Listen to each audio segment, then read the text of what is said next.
Il y a des saisons où Dieu ne parle pas avec des mots, mais avec des mouvements invisibles. Tu ne sais pas pourquoi, mais tout change autour de toi. Des relations s'effacent, des portes se ferment, ton environnement se transforme. Et au fond de toi, tu le sens. Quelque chose d'énorme se prépare. Ce n'est pas le hasard, c'est Dieu. Il est en train de t'aligner avec une bénédiction que tu n'as même pas imaginée. Dans cette vidéo, je vais te dévoiler 10 signes puissants que Dieu utilise pour te préparer à une nouvelle saison de gloire. Et à la fin, je prierai avec toi et pour que ton cœur soit pleinement prêt à accueillir ce que le ciel est sur le point de libérer sur ta vie. Dis-moi en commentaire si tu reconnais un de ces signes dans ta vie. Ton témoignage pourrait réveiller la foi de quelqu'un aujourd'hui. Abonne-toi, dès maintenant. Active la cloche et prépare-toi, car ce message pourrait bien être le tournant prophétique que ton âme attendait. Premier, tu ressens un éloignement mystérieux. Il y a ces moments étranges, presque silencieux, où tout semble se décaler sans raison. Tu es là, dans les mêmes lieux, avec les mêmes visages. Et pourtant, quelque chose a changé.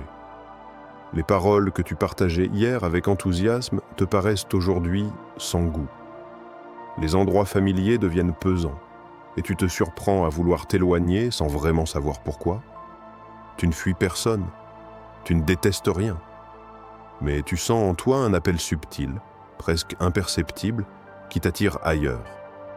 Ce n'est pas une crise, ce n'est pas un rejet, c'est un déplacement intérieur. Dieu commence parfois une transformation, non pas en ajoutant, mais en retirant. Il t'enlève lentement de ce qui t'a soutenu un temps, mais qui ne peut pas t'élever plus loin. Ce détachement peut être troublant, parce que tu as aimé ces personnes, tu as construit dans ces lieux, tu t'y es vu pour longtemps. Et pourtant, le lien se dessert. Tu te sens comme un oiseau qui voit sa cage grande ouverte, mais qui hésite encore à s'envoler. C'est là que Dieu agit le plus finement. Il détache ton cœur avant de déplacer tes pas. Il ne t'arrache pas par la force, il t'allège par des signes.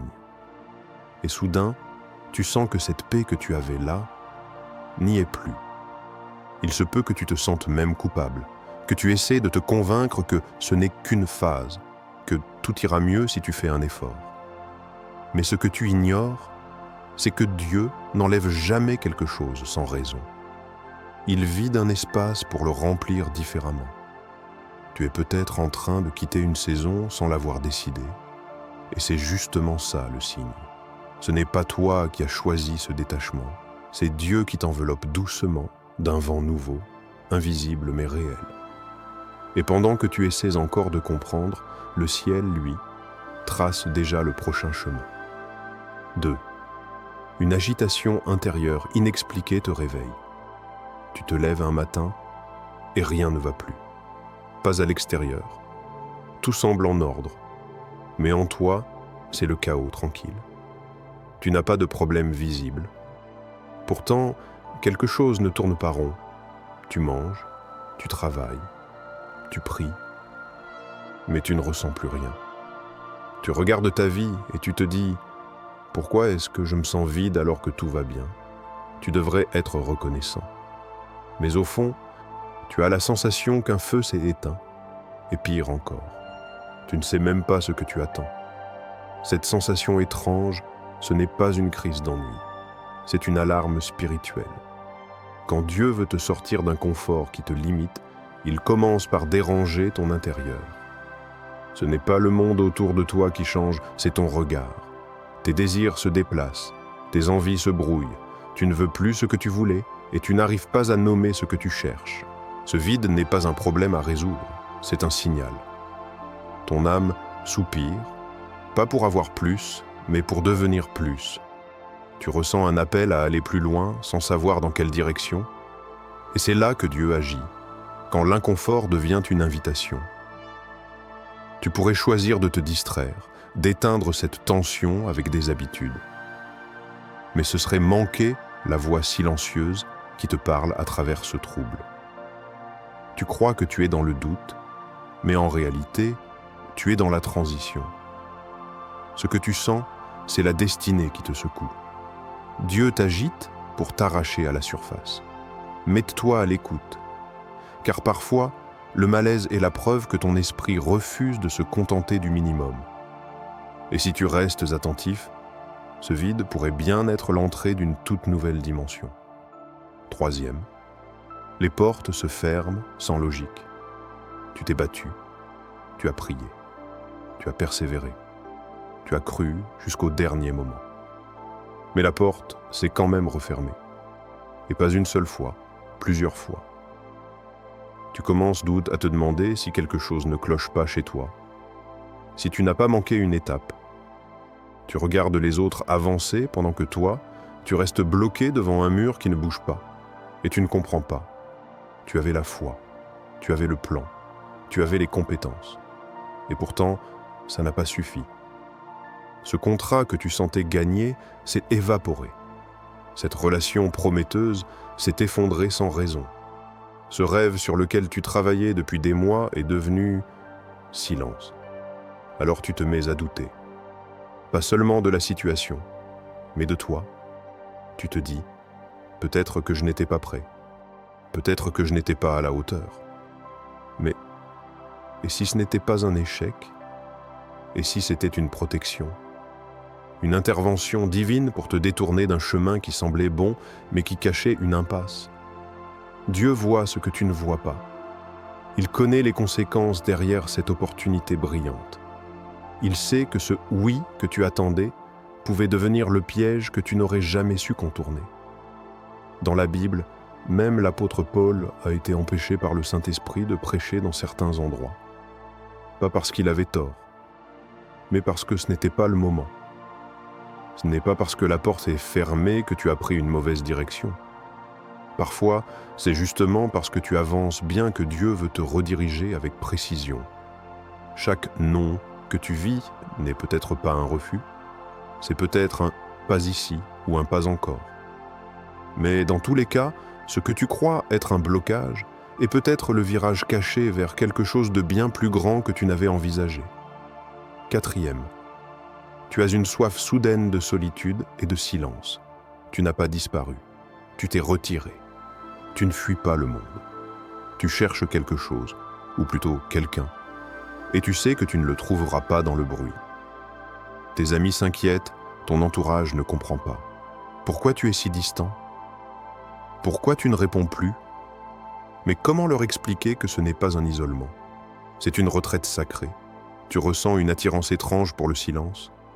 Tu veux t'asseoir, écouter, respirer, ne plus faire semblant, et même sans entendre une voix, tu sais, Dieu est là. Ce n'est pas un hasard. Ce n'est pas une baisse d'énergie. C'est un appel. Un murmure divin qui te dit « Viens à l'écart. J'ai quelque chose à te dire que le bruit du monde ne te laissera jamais entendre. » Dieu choisit toujours le désert pour parler au cœur qu'il veut transformer. Ce n'est pas dans la foule qu'il a parlé à Moïse, mais dans le calme d'un buisson en feu. Ce n'est pas au milieu des grandes villes qu'il a formé Jean-Baptiste, mais dans le secret du silence.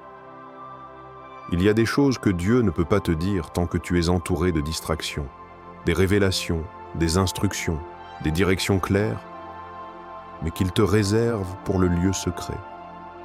Et le plus surprenant, c'est que tu n'as même pas besoin de parler. Tu peux rester là, simplement, et tu sentiras que ton âme se réaligne, que tes pensées s'apaisent, que tes priorités changent. Ce genre de solitude n'est pas vide, elle est habitée par une présence que le monde ne comprend pas, mais que ton esprit reconnaît. Alors tu éteins ton téléphone, tu repousses les rendez-vous et tu t'assieds. Pas parce que tu fuis une tâche, mais parce que tu réponds à une convocation céleste. Tu ne sais pas encore ce qu'il veut te dire. Mais tu sais que le silence porte quelque chose de divin que le vacarme n'a jamais pu transmettre. 5. Des combats spirituels surgissent de nulle part. Tu n'as rien vu venir, pas de signe, pas d'avertissement. Et puis, tout s'est levé d'un coup. Ta paix a été attaquée. Ton sommeil est devenu agité. Ta maison, autrefois calme, est remplie de tensions. Tu te lèves fatigué, tu pries, mais l'oppression ne cède pas. Tu parles, mais on te répond avec froideur. Tu sens que quelque chose te cible, sans pouvoir le nommer. Et c'est là que tu te poses la question. Qu'ai-je fait de mal? Mais parfois, ce n'est pas parce que tu as dévié, mais parce que tu approches d'une ligne invisible. Une ligne que l'ennemi redoute. Une ligne que le ciel te pousse à franchir. Quand les combats surgissent de nulle part, ce n'est pas toujours une attaque punitive. C'est souvent un signe que le monde spirituel a détecté ton alignement avec une nouvelle saison. Et comme une armée désespérée, les ténèbres essaient de te fatiguer avant que la porte ne s'ouvre. Tu ne comprends pas pourquoi tout se complique en même temps, pourquoi des choses simples deviennent lourdes, pourquoi des amis s'éloignent sans raison, pourquoi ton cœur se serre alors que tu pensais aller bien. La vérité, c'est que les attaques se déclenchent souvent juste avant les percées. Souviens-toi de Job. Ses souffrances n'étaient pas le signe d'un abandon, mais la préparation à une double restauration. Rappelle-toi Jésus. C'est juste après avoir été baptisé, rempli du Saint-Esprit, qu'il a été conduit dans le désert pour être tenté. Ce que tu vis maintenant n'est pas un effondrement. C'est la secousse avant le miracle. Et plus l'enfer s'agite, plus cela confirme que le ciel est déjà en mouvement. L'ennemi n'attaque pas ce qui ne bouge pas. Il vise ce qui menace ses plans. Et si tu sens que tout te résiste, alors sache que ta vie est devenue trop stratégique pour rester tranquille. Tiens bon, respire. Prie Miesto. Tu n'es pas attaqué parce que tu es faible. Tu es attaqué parce que tu portes quelque chose de puissant. 6. Une paix surnaturelle t'envahit au milieu du chaos. Tu regardes autour de toi et rien n'est stable. Les mauvaises nouvelles s'enchaînent, les délais s'allongent, les repères tombent un à un. Tout te pousse à paniquer, mais tu ne paniques pas. C'est presque absurde. Tu devrais être angoissé. Tu devrais être frustré. Tu devrais même être en train de remettre en question toute ta foi. Mais non. Il y a en toi un calme qui ne s'explique pas. Une paix posée, profonde, immobile, comme une rivière sous la tempête. Tu n'as pas cherché cette paix. Tu ne l'as pas produite. Elle t'a simplement envahi, comme si elle venait d'un autre monde. Et tu le sais, ce n'est pas toi, ce n'est pas ton mental, ce n'est pas une force de caractère. C'est quelque chose de spirituel. Quelque chose, ou plutôt quelqu'un. La Bible dit que la paix de Dieu surpasse toute intelligence. Et quand elle arrive, c'est exactement ce qu'elle fait. Elle dépasse la logique, les calculs, les statistiques, les scénarios pessimistes. Elle t'habite sans raison, mais avec une autorité que rien ne peut contester. Ce type de paix, tu ne peux pas la fabriquer. Elle n'est pas le fruit du contrôle, elle est le signe de la présence. Elle n'annonce pas seulement que Dieu est avec toi, elle annonce qu'il est déjà en action. Souviens-toi de Jésus, endormi dans la barque pendant que la tempête faisait rage. Ses disciples s'affolaient, l'eau montait, le vent soufflait, et lui, il dormait. Non pas par inconscience, mais parce que le Fils savait que rien ne pouvait sombrer tant que le Père avait décidé de le porter à destination. Lorsque Dieu s'apprête à accomplir une chose nouvelle, il te donne parfois une paix en avance, comme une enveloppe prophétique. Ce n'est pas de l'insouciance. C'est une conviction surnaturelle. Dieu contrôle ce que je ne peux pas maîtriser. Et quand tu ressens cela, même si le monde vacille, ton cœur reste debout. 7. Une faveur inexpliquée tombe sur toi. Tu n'as rien demandé de spécial. Tu n'as pas lancé d'appel. Tu n'as pas envoyé de dossier. Tu étais là, simplement fidèle, discret, et soudain, on t'a remarqué. Quelqu'un a parlé de toi. En bien, une opportunité a surgi. Un appel inattendu, une porte s'est ouverte alors que tu n'avais même pas frappé. Et pendant que tu essayes encore de comprendre comment c'est arrivé, les choses avancent. Tu es surpris. Un peu mal à l'aise, tu te demandes si tu le mérites. Mais ce n'est pas une question de mérite. Ce que tu vis, c'est ce qu'on appelle la faveur divine. Il y a des saisons où Dieu accélère les choses sans respecter l'ordre humain. Il te place là où d'autres essayent d'entrer depuis des années. Il te connecte à des personnes que tu n'aurais jamais pu approcher seul. Il tire ton nom dans des pièces où tu n'as jamais mis les pieds. Et non, ce n'est pas du hasard. Ce n'est pas de la chance. C'est ce que Dieu fait quand il décide que le temps de la grâce est arrivé. Regarde Ruth. Étrangère dans un champ, elle glanait des miettes. Mais ce jour-là, elle est tombée sur la bonne parcelle, au bon moment. Boaz l'a vue, regarde Joseph. Jeté en prison, oublié, jusqu'au jour où Pharaon a besoin d'un rêveur. Et tout s'accélère. La faveur n'explique pas. Elle agit, elle s'impose sans demander la permission. Et toi, tu sens bien que ce n'est pas normal. Les choses sont trop fluides, trop simples. Tu n'as pas fait d'effort surhumain. Et pourtant, tu récoltes des fruits que tu n'as pas semés. Dieu t'a juste positionné. Et quand Dieu positionne quelqu'un, aucun homme ne peut l'ignorer. Ce genre de faveur, ce n'est pas une récompense. C'est un signe d'alignement avec une saison nouvelle. Tu n'as pas forcé la porte. Dieu l'a simplement ouverte pour toi. 8. Tu ressens une urgence d'obéir. Maintenant, ce n'est pas la peur. Ce n'est pas non plus l'excitation. C'est autre chose. C'est une pression douce mais persistante. Un poids étrange sur ton cœur. Un battement plus fort, plus rapide, chaque fois que tu repousses cette idée. Une voix en toi que tu n'as pas entendue avec tes oreilles, mais que tu ne peux plus ignorer. Tu ne sais pas tout. Tu n'as pas tous les éléments. Tu ne vois pas encore la suite. Mais quelque chose en toi crie « c'est maintenant ». Et tu n'arrives pas à l'expliquer aux autres. Ils veulent des plans, des justifications, des garanties. Mais toi, tu n'as qu'une conviction, tu dois obéir. Peut-être que Dieu t'a mis une direction en tête. Peut-être que tu ressens le besoin de dire « oui » à quelque chose qui te dépasse. Changer de cap, quitter un lieu, lancer ce projet, demander pardon, témoigner. Peu importe l'action, ce qui compte, c'est que tu ressens l'urgence du moment. Dieu ne fonctionne pas toujours avec des délais humains. Quand il voit que l'alignement est prêt, il appelle. Pas demain, pas dans un an, maintenant. C'est comme pour Noé. Il devait construire l'arche avant la première goutte. Comme pour Abraham, il a dû partir sans destination. Comme pour Pierre, il a dû jeter ses filets dans une eau qu'il croyait vide. Dans tous ces cas, l'instruction a précédé la compréhension. Parce que Dieu ne cherche pas toujours la logique. Il cherche la foi active. Et si tu sens cette urgence, ce n'est pas un hasard. Tu es peut-être à la frontière d'une nouvelle dimension, mais elle ne s'ouvrira que sur l'obéissance immédiate.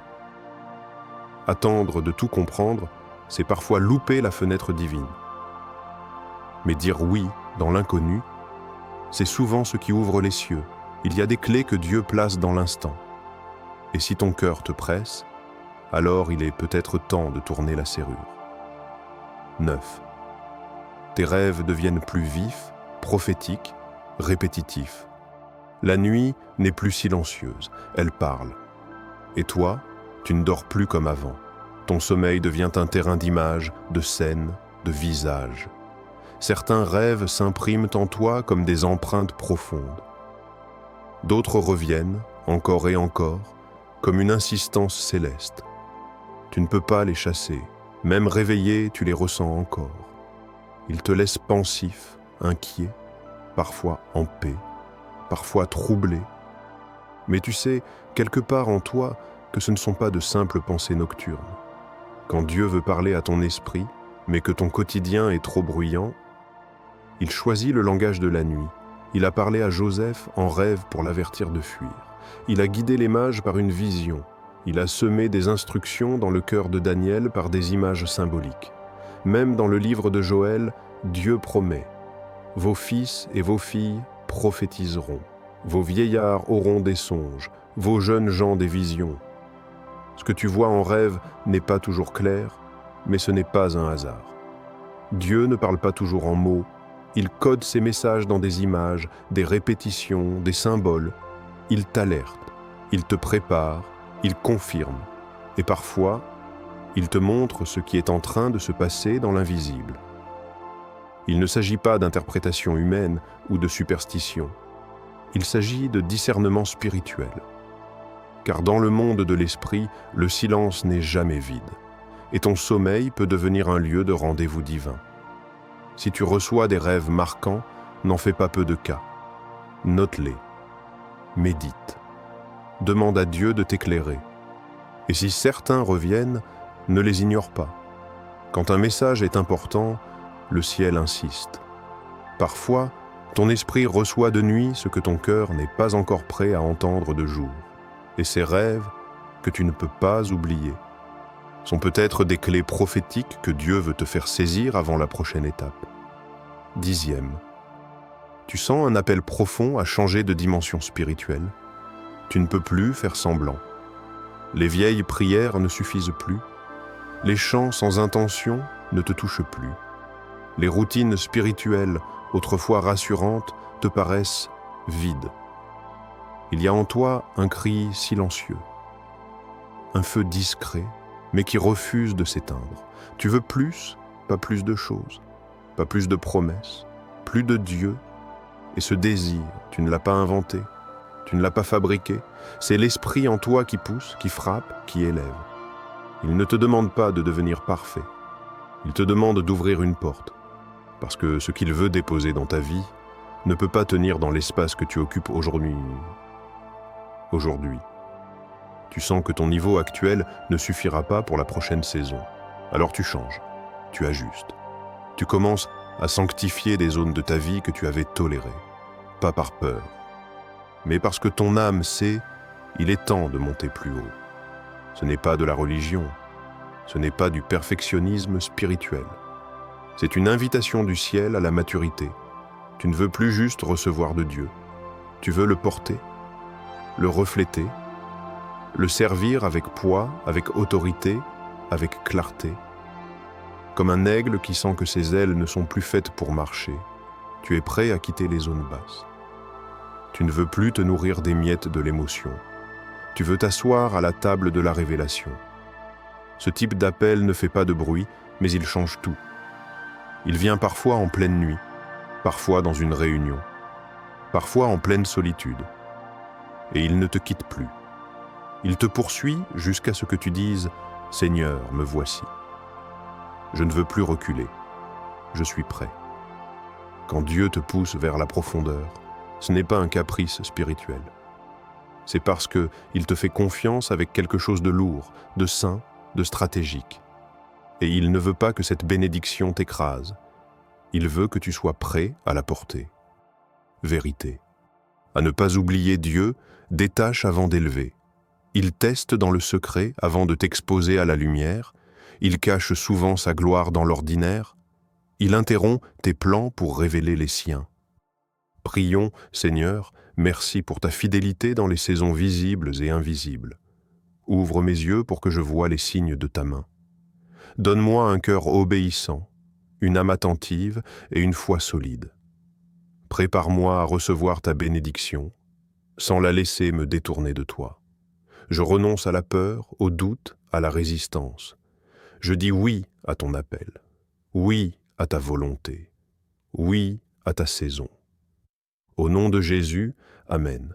Si tu as reconnu l'un de ces signes dans ta vie, laisse un commentaire et partage ce message à quelqu'un qui a besoin d'être réveillé.